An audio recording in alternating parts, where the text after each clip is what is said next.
গোপাল রাজসভায় হাজির হলো। গিয়ে দেখল রাজা কৃষ্ণচন্দ্র সভাসদদের নিয়ে কিছু আলোচনায় মত্ত। কি সেই আলোচনা?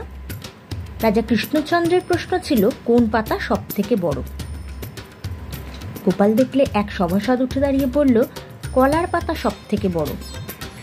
অপর এক সভাসদ বললে, না রাজামশাই, কচুর পাতা সব থেকে বড়, মানকচুর পাতা।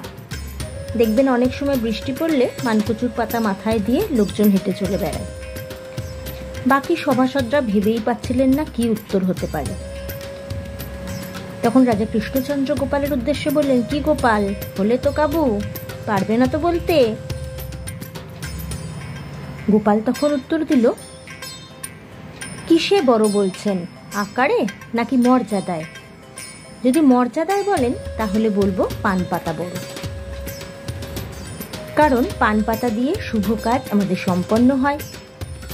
যে কোনো মানুষকে বরণ করতে পান পাতা লাগে। এছাড়া পান পাতার মধ্যে বিভিন্ন রকম মশলা দিয়ে সেটা খাদ্যের উপযোগী করে তোলা হয়। অন্যান্য সব পাতা রান্না না করেও খাওয়া যায় না, কিন্তু পান পাতা আমরা কাঁচা অবস্থাতেই খেতে পারি।